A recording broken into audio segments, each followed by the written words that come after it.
Imagina vivir en un lugar donde el miedo es ley, donde todos tus vecinos, la policía, incluso el alcalde, obedecen ciegamente a un culto oscuro. Un pueblo donde el silencio es la única forma de sobrevivir. Esto no es una película, pasó en México. Lo que sucedió en Matamoros, a finales de los años 80, sigue siendo uno de los casos más perturbadores de la historia criminal en América Latina. Un culto que mezcló narcotráfico, magia negra y rituales oscuros y macabros. Un líder carismático que convenció a muchos de que el sacrificio de vidas humanas les traería poder y protección. Y un pueblo entero que cayó bajo su control. Adolfo de Jesús Constanzo nació el 1 de noviembre de 1962 en Miami, Florida. Hijo de una inmigrante cubana llamada Delia Aurora González, quien desde temprana edad lo introdujo en el mundo del ocultismo y las prácticas religiosas sincréticas. La familia Constanzo practicaba una versión de la santería cubana, una religión que combina elementos del catolicismo con creencias africanas tradicionales. Sin embargo, lo que Adolfo desarrollaría años después sería una desviación extremadamente oscura de estas tradiciones. Durante su infancia, Delia llevaba a su hijo regularmente a ceremonias religiosas, donde el joven Adolfo mostraba un interés inusual por los rituales más oscuros. Los practicantes locales afirmaban que el niño poseía dones especiales, llamándolo el elegido. Esta etiqueta marcaría profundamente su desarrollo psicológico, alimentando un sentido de grandiosidad y excepcionalidad que más tarde se transformaría en algo mucho más siniestro. A los 10 años, su madre lo envió a Puerto Rico para vivir con familiares.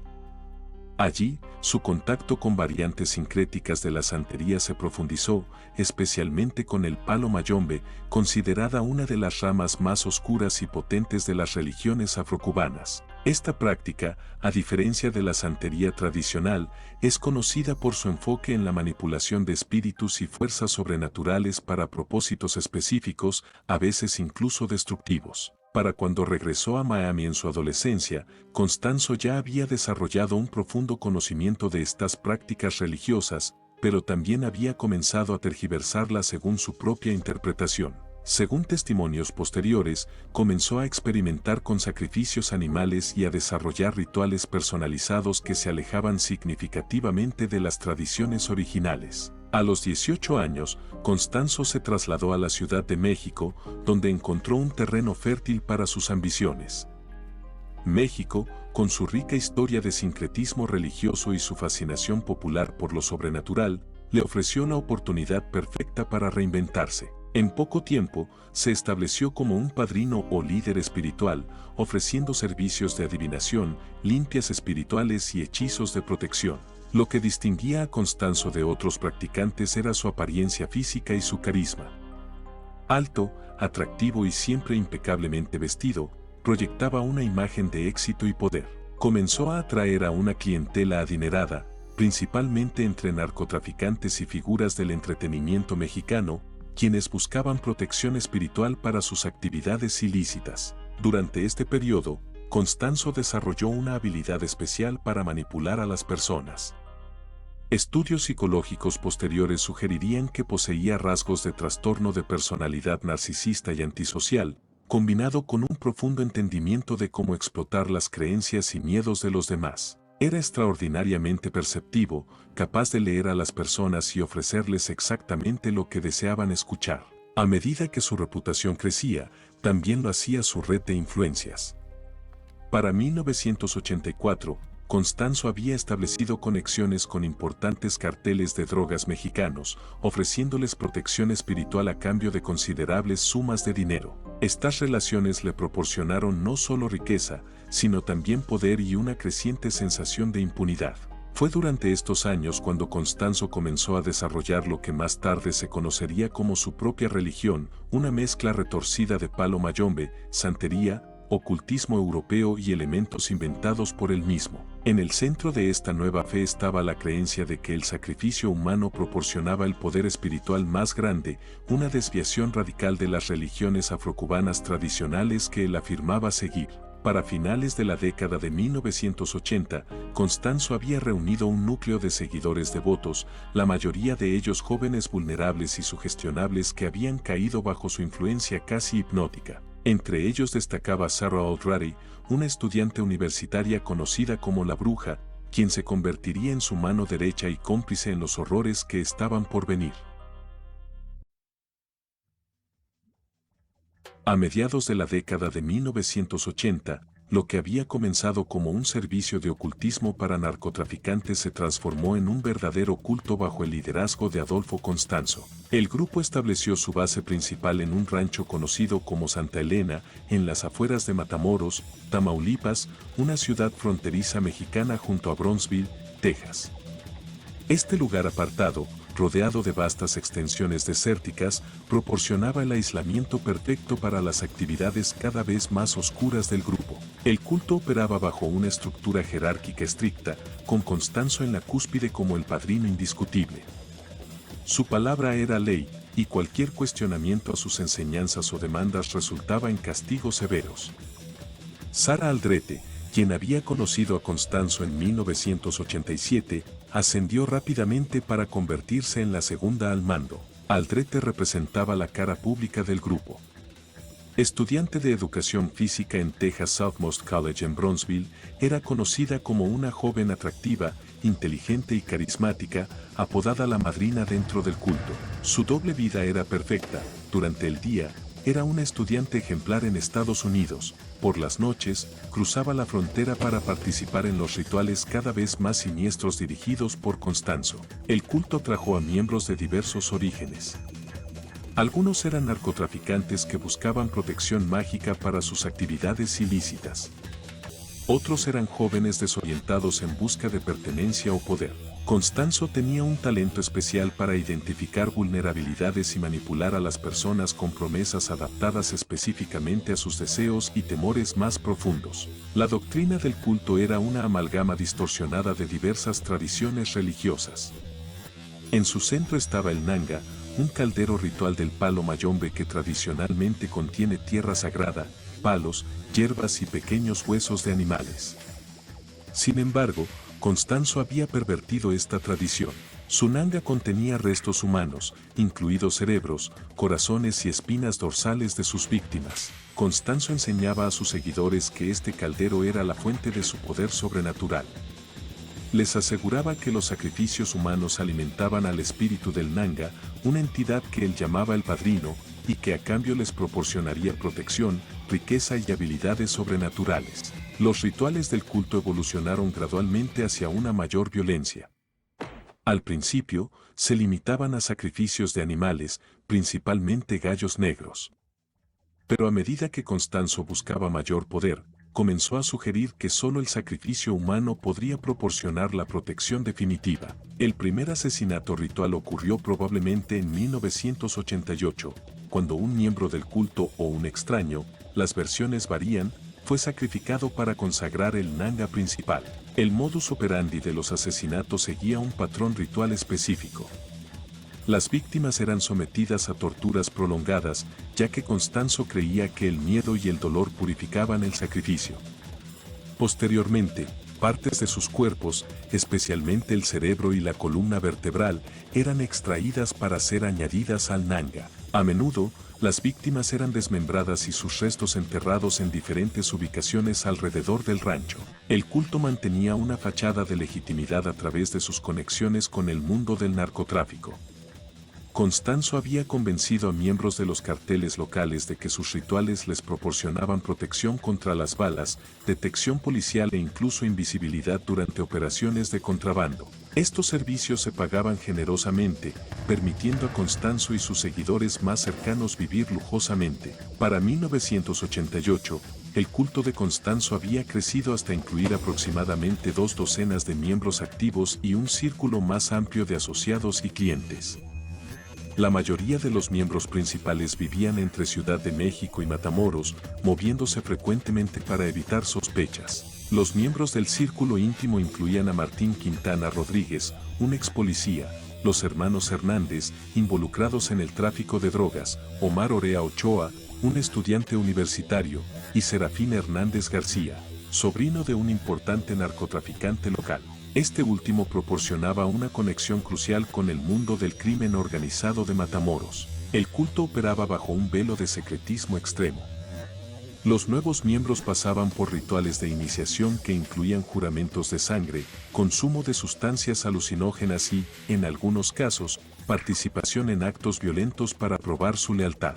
Se les enseñaba que revelar cualquier aspecto de las actividades del grupo resultaría no solo en castigo físico, sino también en maldiciones sobrenaturales que los perseguirían a ellos y a sus familias. Para finales de 1988, el culto había perfeccionado su sistema de selección de víctimas, generalmente eligiendo personas marginadas cuya desaparición probablemente pasaría desapercibida. Migrantes, personas sin hogar, trabajadores sexuales y, ocasionalmente, pequeños delincuentes que habían molestado a los narcotraficantes asociados con el grupo. Sin embargo, este patrón cambiaría drásticamente en marzo de 1989, cuando el destino llevaría al culto a cometer un error fatal que finalmente expondría sus horrendos crímenes al mundo.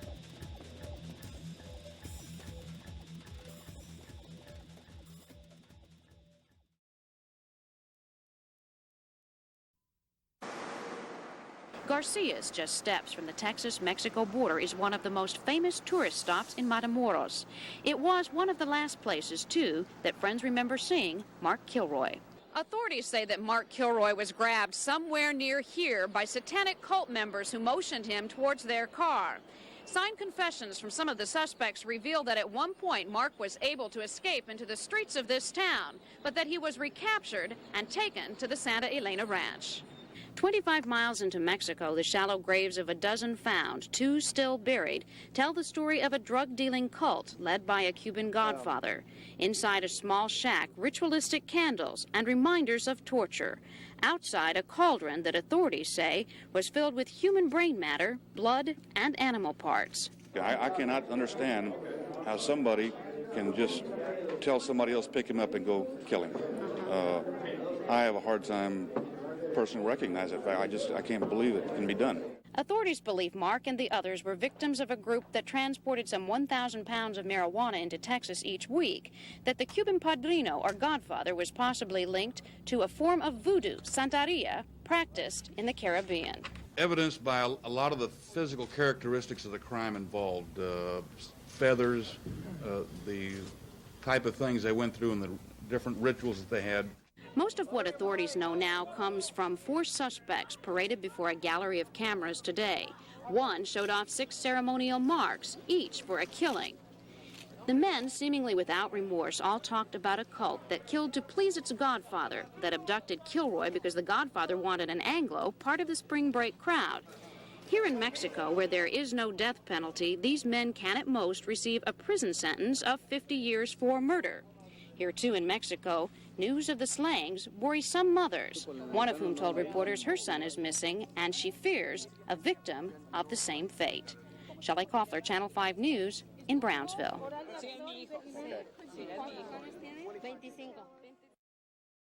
El 13 de marzo de 1989, un evento aparentemente aleatorio desencadenaría la caída del imperio de terror de Constanzo. Mark Kilroy, un estudiante de medicina de 21 años de la Universidad de Texas, se encontraba de vacaciones de primavera en South Padre Island con amigos. Como muchos estudiantes estadounidenses, decidieron cruzar la frontera hacia Matamoros para disfrutar de la vida nocturna mexicana. Después de una noche de fiesta en los bares de Matamoros, Kilroy se separó brevemente de sus amigos. En ese fatídico momento, miembros del culto de Constanzo, que patrullaban la zona en busca de posibles sacrificios, vieron en Kilroy una oportunidad. Lo secuestraron a punta de pistola y lo llevaron al rancho Santa Elena, aproximadamente a 32 kilómetros de Matamoros. Lo que distinguía a Kilroy de las víctimas anteriores era su perfil, un ciudadano estadounidense, estudiante universitario de una familia respetable, cuya desaparición no pasaría desapercibida. Sus amigos inmediatamente reportaron su ausencia, y su tío, un agente de aduanas de Estados Unidos, movilizó rápidamente recursos para iniciar una búsqueda exhaustiva. Durante semanas, autoridades de ambos lados de la frontera buscaron intensamente a Kilroy. La presión mediática era inmensa, con reportajes diarios sobre el caso en medios estadounidenses y mexicanos. Carteles con su rostro aparecieron por toda la región y se ofreció una recompensa de $15,000 por información sobre su paradero. Mientras tanto, en el rancho Santa Elena, Kilroy había sufrido un destino horroroso. Según testimonios posteriores, Constanzo había presidido personalmente su ritual de sacrificio. Kilroy fue mantenido cautivo durante más de 12 horas, sometido a torturas físicas y psicológicas antes de ser finalmente asesinado con un golpe de machete. Su cerebro fue extraído y colocado en el Nanga, mientras que partes de su cuerpo fueron desmembradas y enterradas en el rancho. El 1 de abril de 1989, casi 3 semanas después de la desaparición de Kilroy, se produjo el quiebre del caso.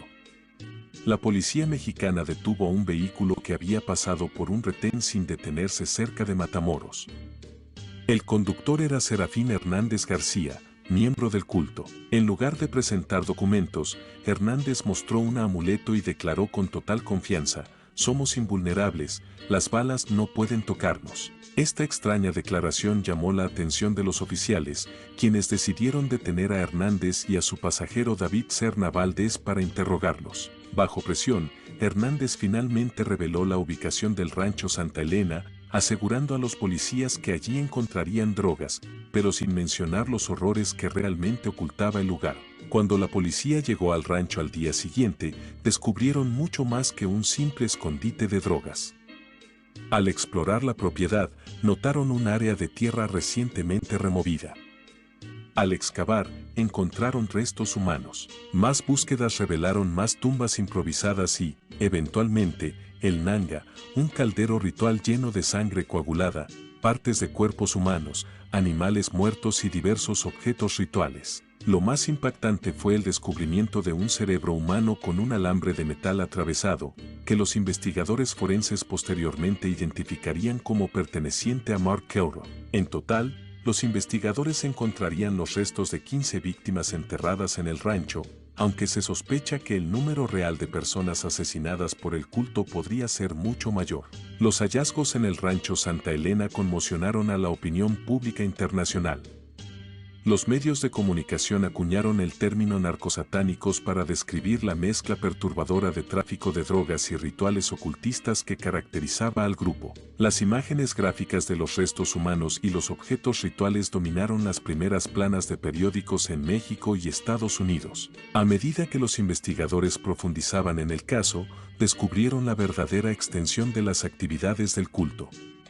Además del rancho Santa Elena, las autoridades encontraron otras propiedades vinculadas al grupo, incluida una lujosa residencia en Ciudad de México donde se descubrieron más evidencias de rituales. También se encontraron registros detallados de las finanzas del culto, revelando que Constanzo había acumulado una fortuna estimada en varios millones de dólares a través de sus servicios a narcotraficantes y otros clientes adinerados. Las autoridades también descubrieron listas de personas influyentes en los círculos políticos, de entretenimiento y del narcotráfico mexicano que habían consultado a Constanzo para obtener servicios mágicos. Estas revelaciones provocaron un escándalo social que sacudió a las élites mexicanas y generó especulaciones sobre hasta qué punto las creencias ocultistas habían penetrado en las estructuras de poder del país. El caso Kilroy marcó un punto de inflexión.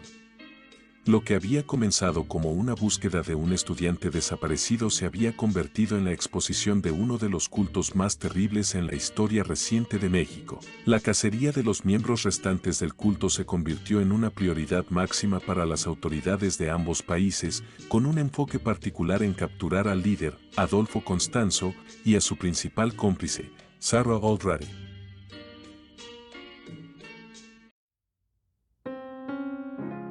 Tras el descubrimiento del rancho Santa Elena, se desató una de las mayores cacerías humanas en la historia reciente de México. Las autoridades mexicanas, bajo intensa presión de Estados Unidos, desplegaron cientos de agentes para localizar a Constanzo, Aldrete y los miembros restantes del culto que habían huido. Los primeros arrestos ocurrieron rápidamente. Serafín Hernández García y varios miembros de menor rango fueron detenidos en las cercanías de Matamoros. Bajo interrogatorio, comenzaron a revelar detalles sobre la estructura del culto y sus actividades. Estos testimonios iniciales permitieron a las autoridades identificar a otros miembros y asociados del grupo. Mientras tanto, Constanzo, Aldrete y 4 de sus seguidores más leales habían huido a Ciudad de México. Conscientes de que eran los criminales más buscados del país, se refugiaron en un apartamento en la colonia Cuauhtémoc, un barrio de clase media de la capital. Constanzo, paranoico y cada vez más inestable, estaba convencido de que sus poderes sobrenaturales los protegerían de la captura. En Ciudad de México, el comportamiento de Constanzo se volvió cada vez más errático. Según testimonios posteriores de los sobrevivientes, pasaba horas realizando rituales frente a su nanga portátil que había logrado llevar consigo desde Matamoros. Consumía cantidades crecientes de cocaína y obligaba a sus seguidores a participar en rituales exhaustivos que incluían autoflagelación y privación de sueño. La Policía Federal Mexicana, trabajando con informantes del mundo del narcotráfico, logró rastrear a los fugitivos hasta su escondite. El 6 de mayo de 1989, aproximadamente 30 agentes rodearon el edificio de apartamentos. Lo que siguió se convertiría en uno de los episodios más dramáticos en la historia criminal mexicana. Al percatarse de que estaban rodeados, Constanzo entró en pánico. Según los testimonios posteriores, reunió a sus seguidores y les dijo que había recibido un mensaje de los espíritus, no debían ser capturados vivos. En un giro sorprendente, Constanzo ordenó a Álvaro de León Valdés, conocido como el Dubi, que le disparara a él y a Martín Quintana, otro miembro de alto rango del culto. Cuando la policía finalmente irrumpió en el apartamento después de un breve tiroteo, encontraron los cuerpos de Constanzo y Quintana, junto con Sara Aldrete y 3 seguidores más vivos pero en estado de shock. La escena dentro del apartamento era macabra. Además de los cadáveres, los agentes encontraron altares, fetiches religiosos y evidencia de rituales recientes. Sara Aldrete, al ser arrestada, intentó inicialmente presentarse como una víctima más de Constanzo, afirmando que había sido secuestrada y obligada a participar en las actividades del culto. Sin embargo, las evidencias y testimonios de otros miembros rápidamente desmintieron esta versión. Las investigaciones revelaron que Aldrete había sido una participante entusiasta y una líder dentro del grupo, a menudo ayudando a seleccionar víctimas y participando activamente en los rituales de sacrificio. En los días y semanas siguientes, la policía arrestó a más de una docena de personas vinculadas al culto. Las confesiones de estos miembros revelaron la verdadera extensión de los crímenes del grupo, no solo los 15 cuerpos encontrados en el rancho Santa Elena, sino posiblemente decenas más de víctimas cuyos restos nunca fueron recuperados. Los juicios de los miembros del culto comenzaron en 1990 y atrajeron atención mediática internacional. Sara Aldrete, como la figura de mayor rango sobreviviente, se convirtió en el centro de atención. A pesar de sus constantes negativas y afirmaciones de inocencia, fue declarada culpable de múltiples cargos de homicidio y sentenciada a más de 60 años de prisión. Otros miembros del culto recibieron sentencias similares. Álvaro de León Valdés, el Dubi, quien había disparado a Constanzo siguiendo sus órdenes, fue condenado a 30 años. Los hermanos Hernández, Serafín Hernández García y otros miembros clave recibieron sentencias que oscilaban entre 20 y 67 años, dependiendo de su nivel de participación en los crímenes. Durante los juicios, salieron a la luz detalles perturbadores sobre el funcionamiento interno del culto.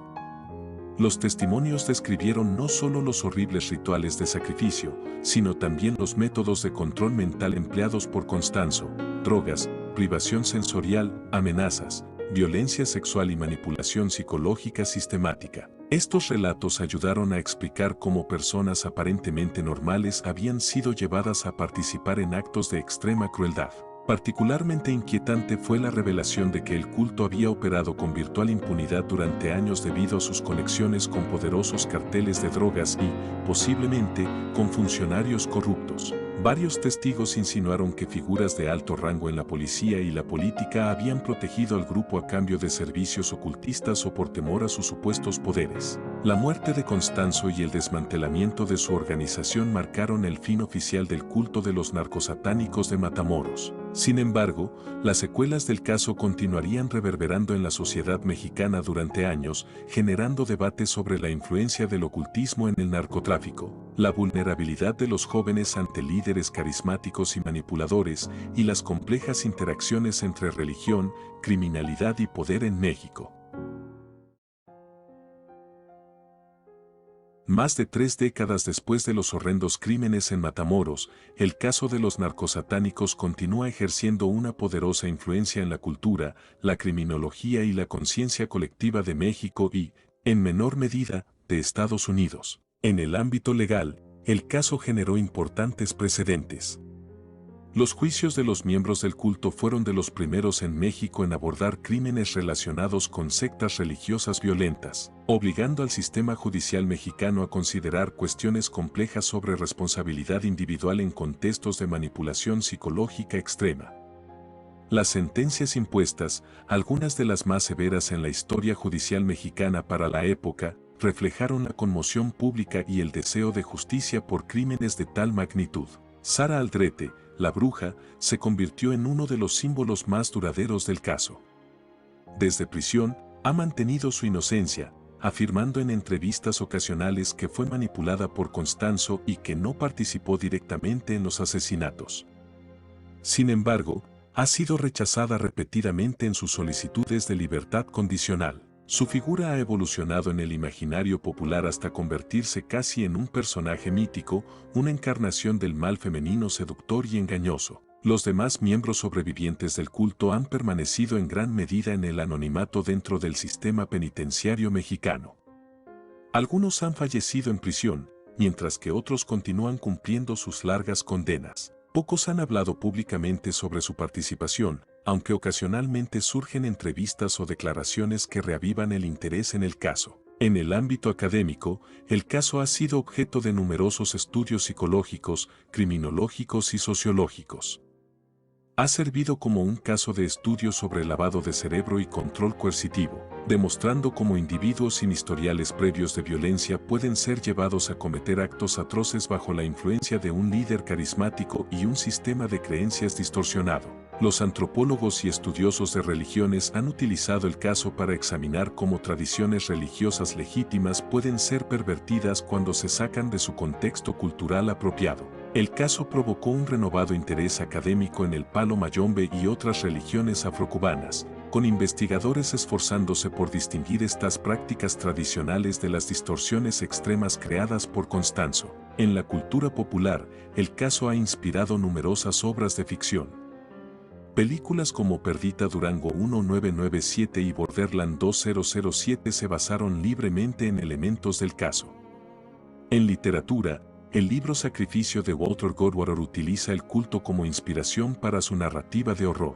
Programas de televisión sobre crímenes reales como Forensic Files y Unsolved Mysteries han presentado episodios dedicados al caso.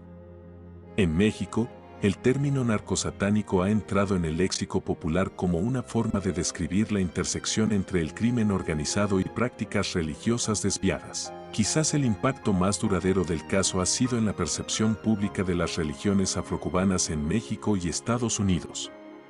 Tradiciones como la santería y el palo mayombe, ya estigmatizadas debido a su asociación con la cultura africana y su carácter sincrético, sufrieron una oleada de prejuicios y persecución tras el caso de Matamoros. Practicantes legítimos de estas religiones se encontraron bajo sospecha y algunos templos fueron vandalizados o cerrados por autoridades temerosas de encontrar más cultos satánicos. Muchas gracias por ver el video hasta aquí. Agradeceré enormemente si te suscribes y le das like al video. Hace poco subí el iceberg de películas más extremas y perturbadoras. Te aseguro que te encantará verlo. De la misma forma, también subí un video de casos perturbadores de Latinoamérica. Puedes verlos aquí. Yo fui la caja encontrada y nos vemos pronto. Adiós.